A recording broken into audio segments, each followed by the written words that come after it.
And we have liftoff of the United Launch Alliance Delta IV Heavy rocket. Mach 1, execute, and then indication of spacecraft separation. Good afternoon. I'm Andrea Lenhoff. I'm a systems engineering leader at ULA and your host for today's live broadcast of the final Delta Heavy carrying NROL 70 for the National Reconnaissance Office. I'm here at Cape Canaveral Space Force Station in Florida, where liftoff is currently scheduled for 2:45 p.m. Eastern. In addition to watching our webcast, you can also follow live mission progress at ulalaunch.com. The count is currently in a planned hold. We have 2 planned holds in our launch count, which give our team time to resolve any issues prior to entering the terminal count. At this time, the team is not working any issues and we're proceeding towards an on-time liftoff. Live mission coverage will continue through payload fairing jettison, which occurs approximately 6.5 minutes after liftoff. To tell us more about today's mission customer, let's go to ULA's Ben Chilton over at the Friends and Family viewing area on the NASA Causeway. Thanks, Andrea. I'm Ben Chilton, an ordnance engineer at ULA, and I'm joining you from the NASA Causeway, just a few miles south of Space Launch Complex 37. Today's launch is for the National Reconnaissance Office, or NRO. The NRO is the leader in developing, acquiring, launching, and operating the nation's intelligence, surveillance, and reconnaissance satellites to secure and expand America's advantage in space. The NROL 70 mission will strengthen the NRO's ability to provide a wide range of timely intelligence information to national decision makers, warfighters, and intelligence analysts to protect the nation's vital interests and support humanitarian efforts worldwide. Back to you, Andrea. This is the 16th and final flight of the Delta IV Heavy rocket and ULA's 160th launch. Here's more about this heavy lift rocket. Designed by ULA's engineering team and built by our skilled technicians, the Delta IV Heavy rocket, once fully stacked, stands 235 feet and weighs 1.6 million pounds fully fueled. At the base of the rocket is the triple booster first stage, powered by 3 RS-68A engines, which together produce more than 2 million pounds of thrust at liftoff. Atop the center booster is the Delta Cryogenic Second Stage, or DCSS, powered by an RL-10B2 engine. Spacecraft are encapsulated inside a 5-meter diameter metallic tri-sector payload fairing. With production of the final Delta complete, the rocket travels from ULA's factory in Alabama to the launch site in Cape Canaveral on ULA's rocket ship. Once in Florida, ULA's launch operations team begins a series of events leading to today's countdown. The process begins by transporting and lifting the booster and DCSS onto the launch table at Space Launch Complex 37. Then, the encapsulated payload fairing is lifted and mated to the DCSS.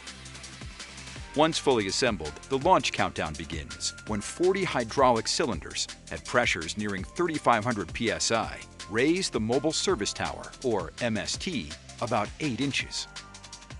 The carriage transporter system then moves the MST to its launch position, approximately 345 feet north of the rocket. Weighing in at approximately 10 million pounds, the 100-foot wide, 300-foot tall MST protects the rocket and payload from weather here on Florida's Space Coast. With the rocket on the pad, the launch team transitions to fueling and other final preparations. Across the interstage of the Delta IV Heavy rocket is the American flag and the Space Force, Delta, and ULA logos. Note the number 389 inside the Delta logo, signifying this launch's place in Delta history. Additionally, on the fixed umbilical tower, we see mission artwork. Provided by the NRO, the art features a snow leopard, representing the NRO's quiet strength and providing an advantage to community, the nation, and its allies.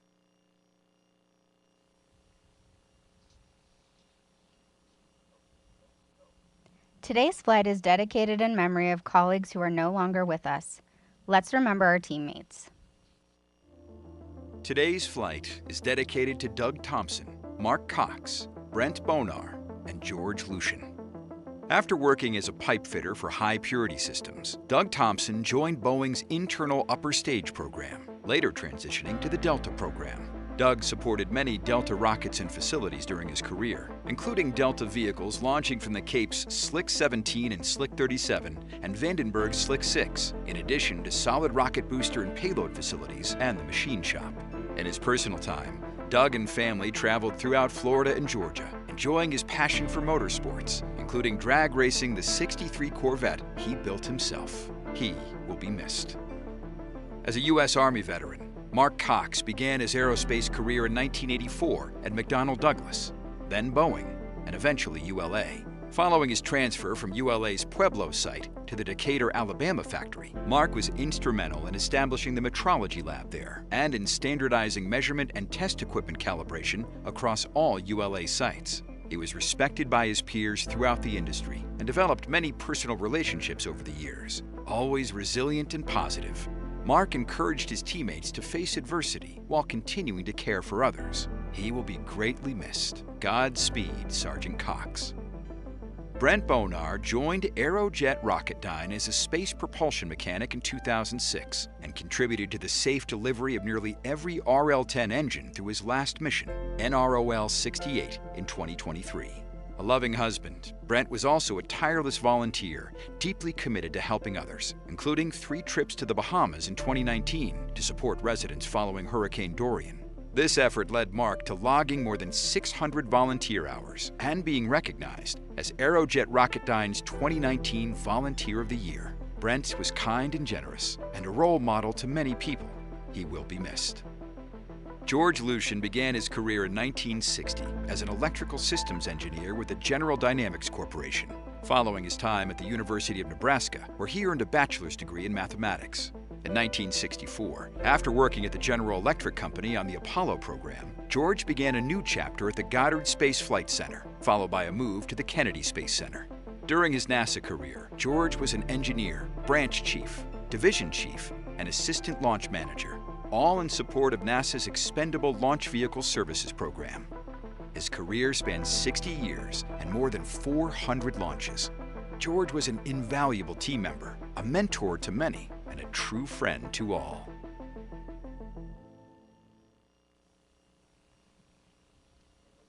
Former CBC box foundry and valve cycle test. Roger.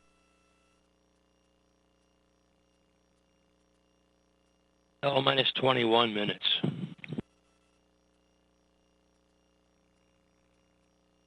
Field 2, perform second stage LH2 foundry and valve cycle test. Roger. LOX 2, perform second stage LOX foundry and valve cycle test. Roger.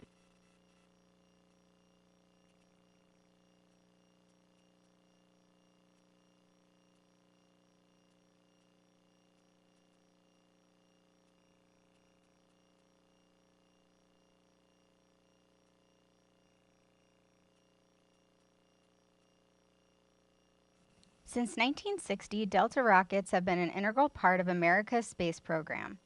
The on-orbit assets it has launched have improved life across the globe. Let's take a look.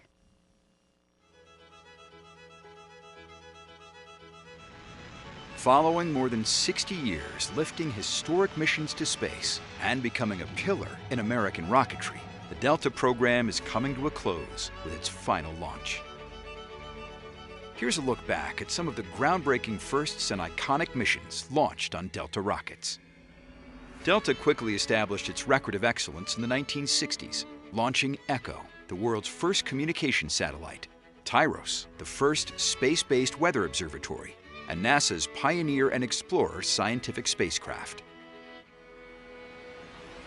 The introduction of the Delta II rocket on Valentine's Day 1989 ushered in the GPS era and a capability that improves life on Earth every day, from navigation to banking, agriculture, and beyond.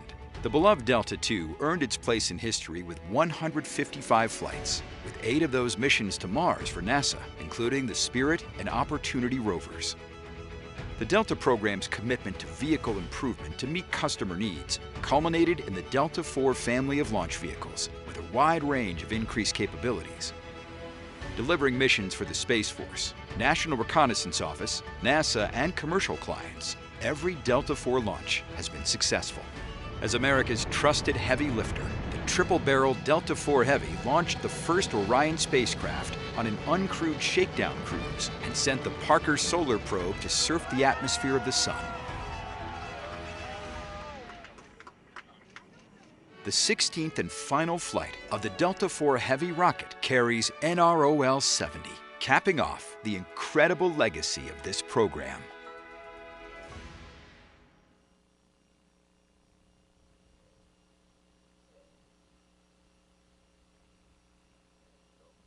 The Delta program has been an important part of many of our employees' careers. We recently spoke with employees about what the Delta rocket has meant to them.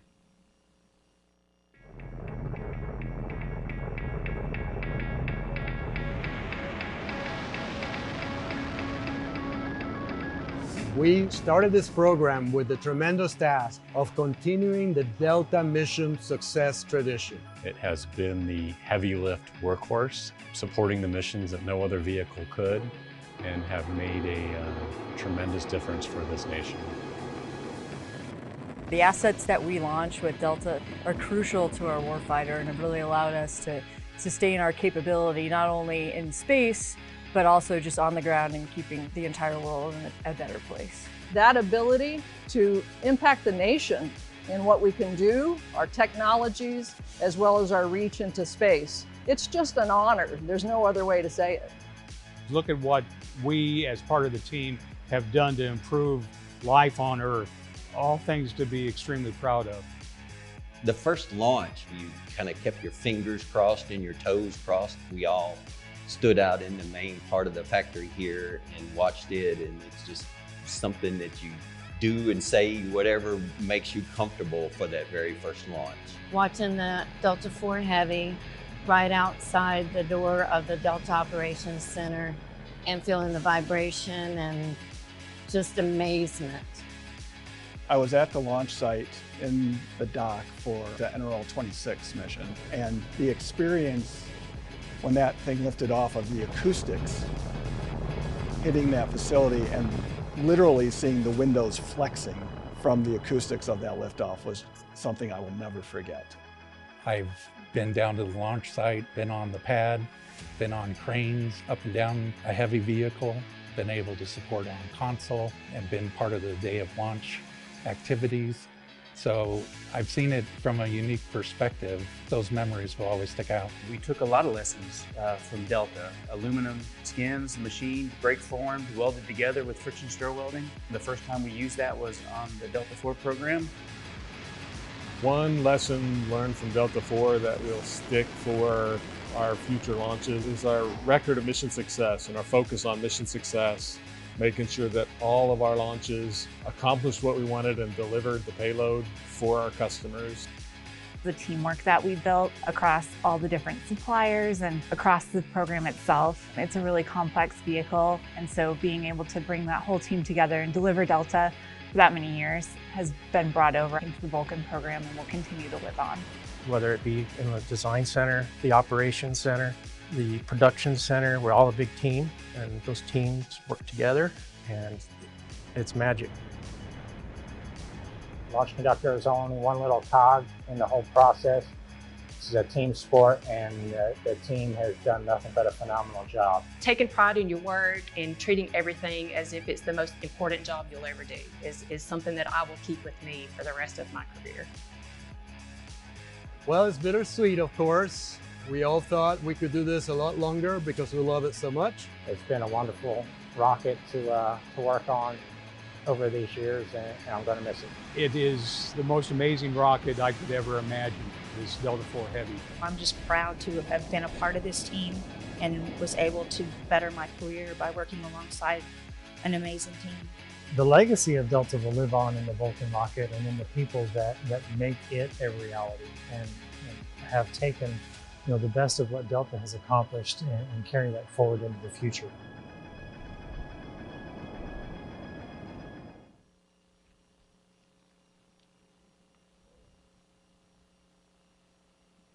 Bell minus 14 minutes.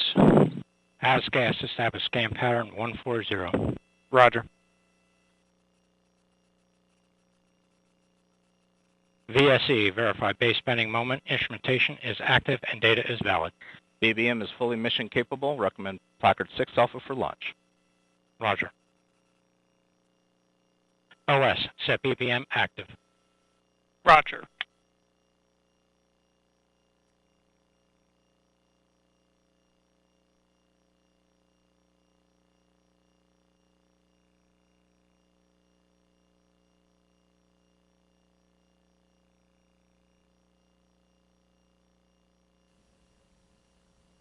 With this launch, we are also remembering an NRO teammate.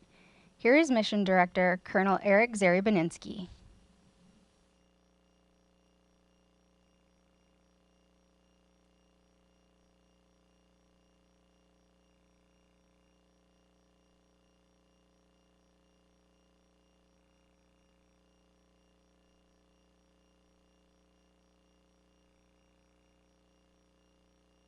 This is the MD. This afternoon's NROL 70 launch is dedicated to the memory of Colonel Edward Chip Zakraszewski. Chip dedicated his career to the advancement of space launch and to the success of NRO missions. He was a fierce advocate and leader for the Office of Space Launch and in the broader space launch community. Chip was the OSL director for the first Delta IV Heavy launch, so it is only fitting that the last Delta IV Heavy launch is dedicated to him. To our leader, mentor, and friend, Godspeed, Chip. MD out.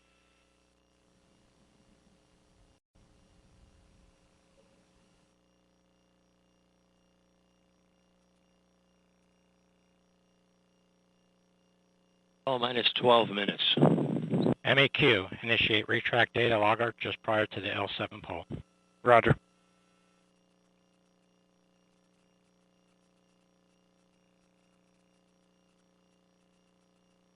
After liftoff, the Delta IV Heavy will head east from Space Launch Complex 37. Here's a look at today's ascent.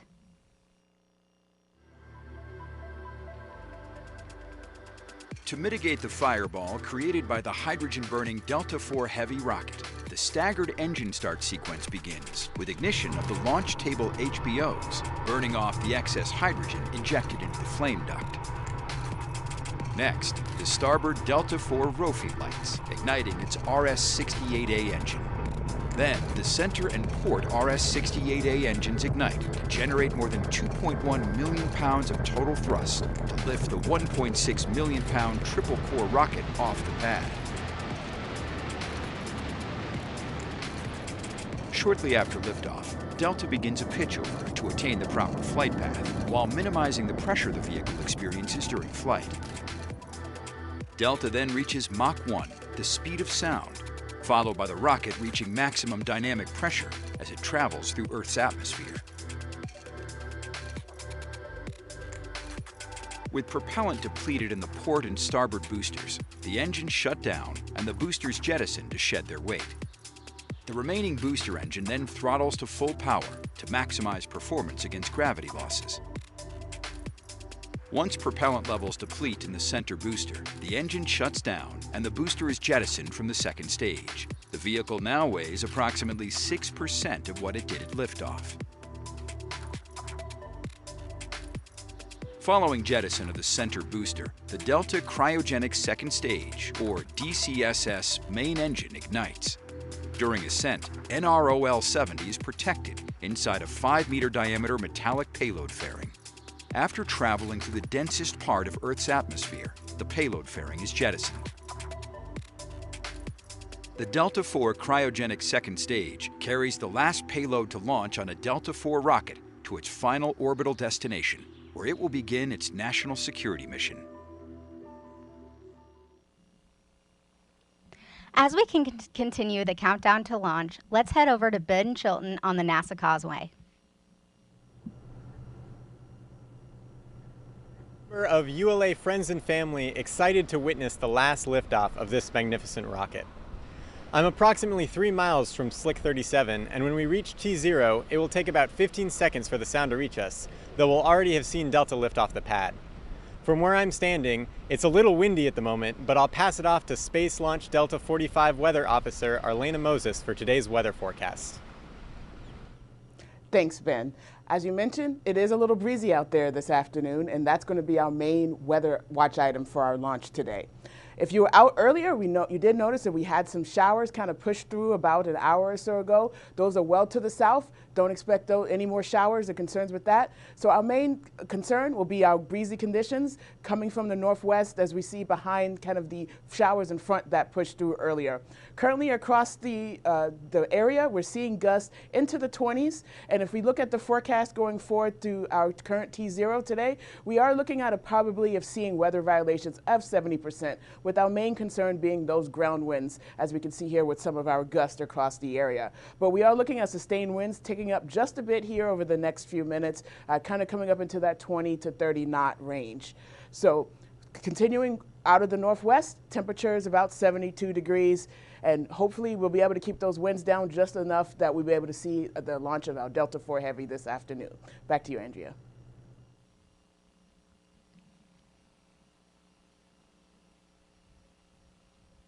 We remain in the planned hold as we continue towards liftoff.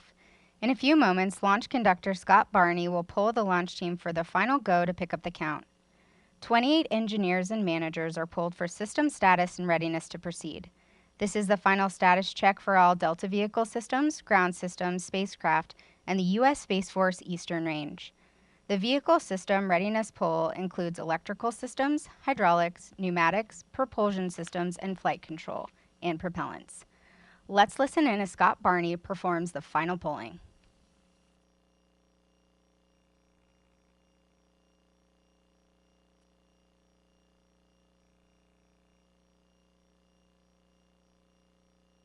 -7 minutes. Status check to proceed with terminal count. First stage systems, propulsion. Go. Hydraulics. Go. Locks. Go. LH2. Go. Second stage system, locks. Go. LH2. Go. Electrical systems, airborne. Go. Ground. Go. Facility. Go. RFFTS. Go. Flight control. Go. COM. Go. GCQ. Go. Operation support. Go. Pneumatics. Go. Umbilicals. Go. HAZGAS. Go. ECS. Go. Radar monitor. Go. Mechanical engineering. Go. Quality. Go. Op safety manager. Go. UA safety officer. Go. Vehicle system engineer. Go.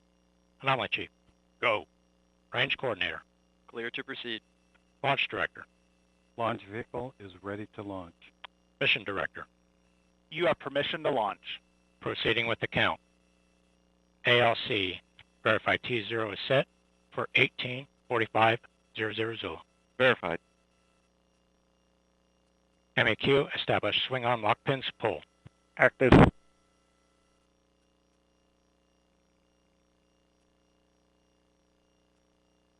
Pulling is complete and the team is go for launch. From T-4 minutes until liftoff, you'll hear Scott Barney and the team performing the final steps in the countdown procedure. Several critical activities occur in the final minutes before launch, including verifying fuel tank levels and pressures in the 3 boosters and the DCSS, in addition to arming the flight termination system. At T-1 minute, the Range Operations Commander confirms the range is in a green condition for launch. At T-15 seconds, the launch table HBOs at the base of the rocket are ignited to burn off excess hydrogen. At T-7 seconds, the starboard engine is ignited. At T-5 seconds, the port and center engines are ignited.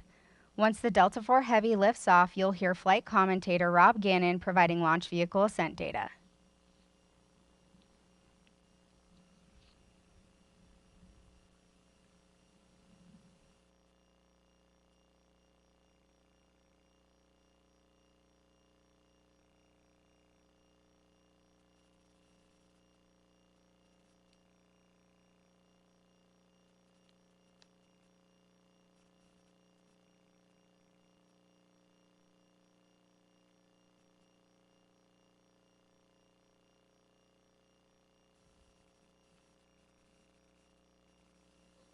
This is Delta Mission Control at T-4 minutes and holding. We anticipate releasing the hold in just a few moments.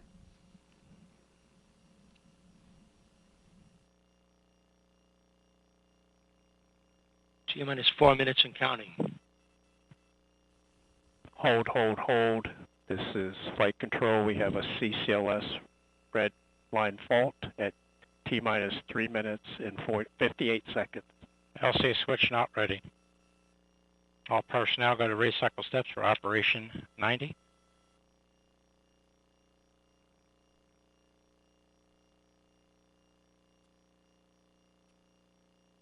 Okay, LC switch is not ready. Flight control is ready to set clock to T-minus 4 and holding. Roger. ALC, reset countdown clock to T-minus 4 minutes and holding. Roger.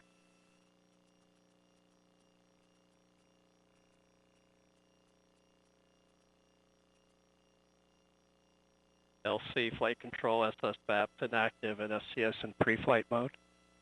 Roger.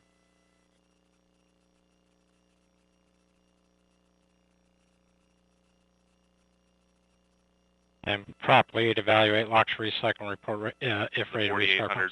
Roger. Red line that we've...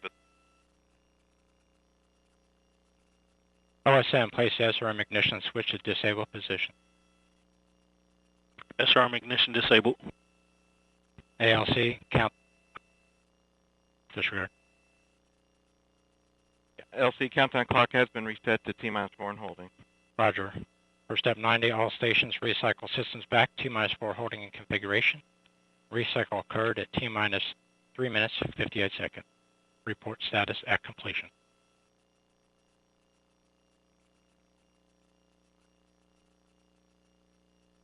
LC Fuel 1. Go Fuel 1. Substep Golf, CBC LH2 inerting is active. Excuse me, LH2 conditioning is active. Roger. LC FTS. Go. Substet Juliet, FTS safe and external. Roger. LC LOX 2. Go. Second stage LO2 conditioning active. Roger. LC LOX 1. Go. CBC LOX conditioning active. Roger. LC ECS. Go. ECS set point stable. Roger. LC Fuel 2. Go. Second stage LH2 conditioning active. Roger. LC SYS. Go. GC3 ready. Roger.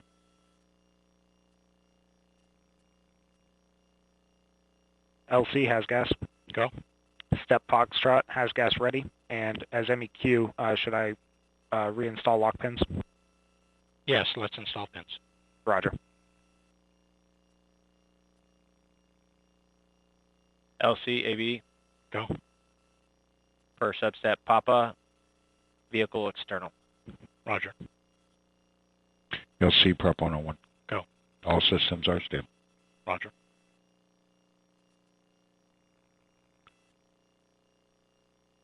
LC flight control. Go flight control.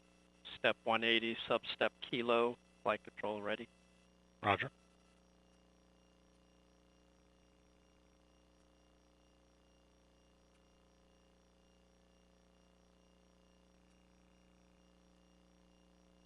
LC MEQ. Go. Substep Oscar, TSM and swing arm systems ready. Roger. And substep Alpha, pneumatic pressures stable. Roger.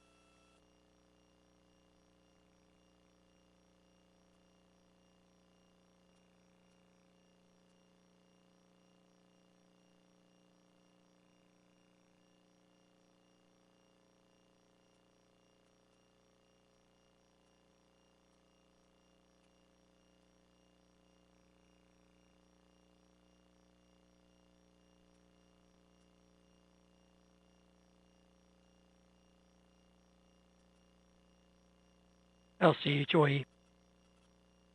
Go. Hydraulic system stable. Roger.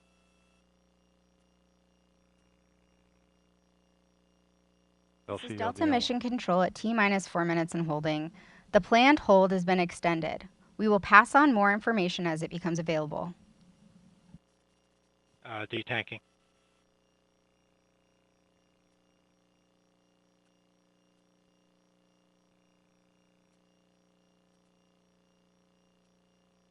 And LD, just to confirm, we're in a scrub declaration for a 24-hour turnaround. Stand by for that. Roger.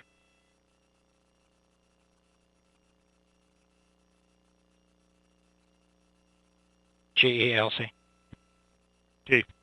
Verify TISR status per India. Just ready. Roger. All right, team, we've given it direction. Recycle is now complete. You get direction to proceed into detanking.